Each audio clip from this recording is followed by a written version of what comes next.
Smith, and we're here in Toronto on the second day of the Toronto International Film Festival 2022. And we're at the EW and People Studio talking to the cast and the director of Butcher's Crossing. Hi, guys. Hi. Good, good. So I'm going to start with, is it Nicolas or Nick? You can call me Nick or Nicholas. Okay. Anything. Nicky. Nicky. All right, I'll call you Nicky. All right. That's fine. So it's wild to fathom, but if I'm not mistaken, this is your first Western film, right? Well, in the sense that it does take place in the West, although I think Gabe would say it's not really a Western per se, but it is the first time I've been in that part of the world in a movie playing a character from those times. Well, about the subject matter, Gabe, this is a very twisted film about men's psyche and about what Nicholas was just talking about there. What drew you to the source material? Was it something that you revered?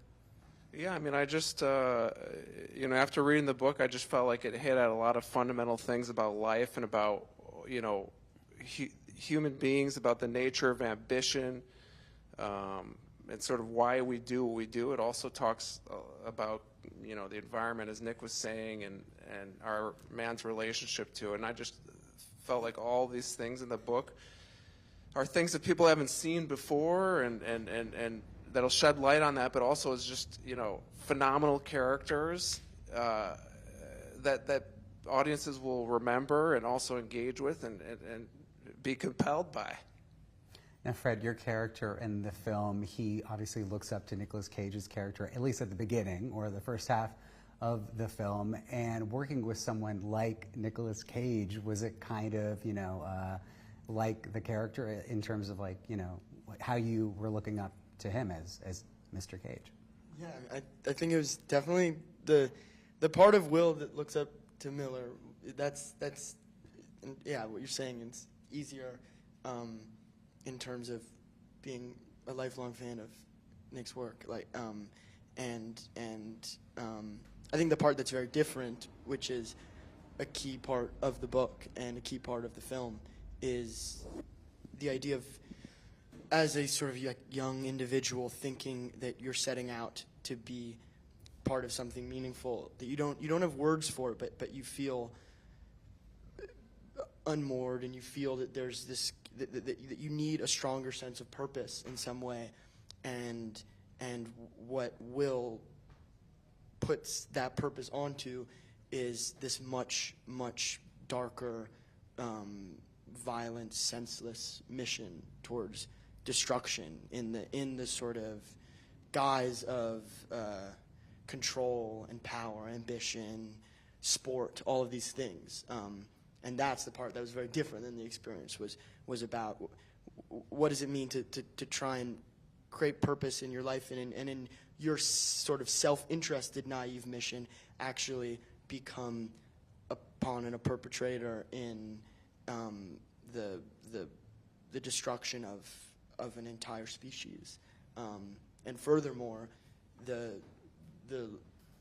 one of the main species that respected and are part of First Nations. So that was the part of it that was very different.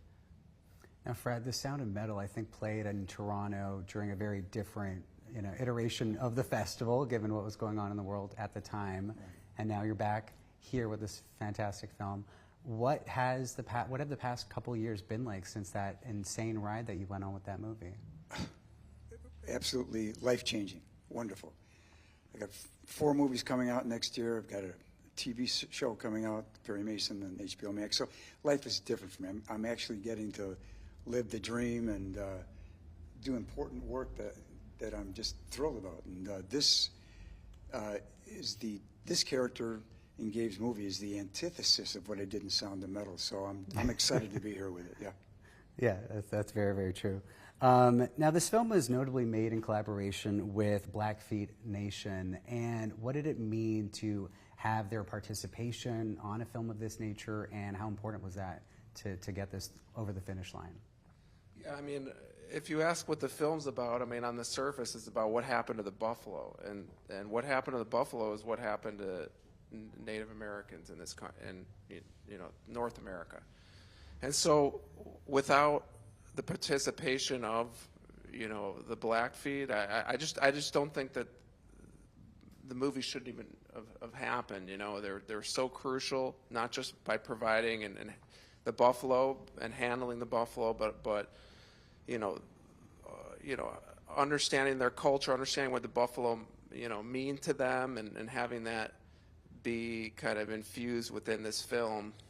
You know, having the crew members be Blackfeet, and just all that participation, the ceremonies that we did was invaluable in the whole experience, you know. And Irvin, who really guided us through the experience, it was a blessing because he allowed us to go into very special and important places. I mean, it's a sovereign nation, so what they say is the law. And they let us shoot in, there's one place called Two Medicine, which is just magical. I've never been to a place like that before, and I can feel it still. So without Irvin and the guidance of the Blackfeet Nation, we never would have had those experiences. That's incredible. Well, Fred, this is a very big weekend for you. You have this movie world premiering, and you have the Emmys on Sunday. I imagine you're attending on behalf of The White Lotus. The show's nominated for I don't even know how many Emmys. How excited are you for that, and do you still really keep in touch with the cast? Yeah, I was just on the phone with a lot of them the other day. I'm really, really happy that everyone, I don't know, they received the attention and interest that it got. That group is a really special group of friends now. So yeah, keep in touch with everybody really from it. And Nick, you're coming here after welcoming the birth of your new baby girl. Congratulations. Yes, thank you so much. Yeah, I literally just left the hospital and got on a plane and came here. The deal was, look, if my daughter has not arrived yet, then I'm not going, but tell them I most likely will go. But if she had not arrived, and she literally just arrived on September 7th, and I went straight to the airport, I would not have been here, but I kept my word, and I'm here and honoring my commitment, but I'm looking forward to getting back to my wife and my daughter. Gabe must be very happy about the timing of all this. Oh, he's thrilled. He's thrilled. I'm thrilled, yeah. But, you know, not just that, but just even if Nick did not come here, his performance, I mean, he just demolished it. I think he did such a amazing job, and he's so creative and does the unexpected, and it's just incredible, and I'm lucky to have him in the film, whether he's here or not here. Well, thank you, but it was with Gabe. We designed it together, so it was something. Miller was a creation from John, Williams, and Gabe, and myself. So and Nick, can we expect more family films on the horizon now that you have a new child? I think so. Yeah. Well, I want to make some movies that will bring a smile to her face and some laughter. Absolutely, some more animated movies, perhaps. Show her some Cruise 1, Cruise 2, getting some other ones. Yeah. I wouldn't show her this one for a while. No, this one, no. I'll probably never, actually. It's pretty tough to watch. Some of this, the subject matter is intense, so there's no reason to not meet it head on. I mean, some of it is hard to watch, but that's kind of the point. You know, I'm not afraid to show the darker side of the human nature, hold up a mirror to it, maybe in the hopes that not that it's a message movie per se, but in the hopes that we realize what we're capable of and maybe think twice about doing it again. When you see this, Nicolas Cage is going to destroy all the mythology that we've been brought up with John Wayne and Roy Rogers. He is the antithesis. I mean, he's like an anti-hero, anti-Western, to show the truth about how the West was won, so to speak. It's a powerful, powerful performance. Well, I can't wait for everyone to see it. Thank you so much for stopping by today, guys. Thank you. Thank you. Thank you.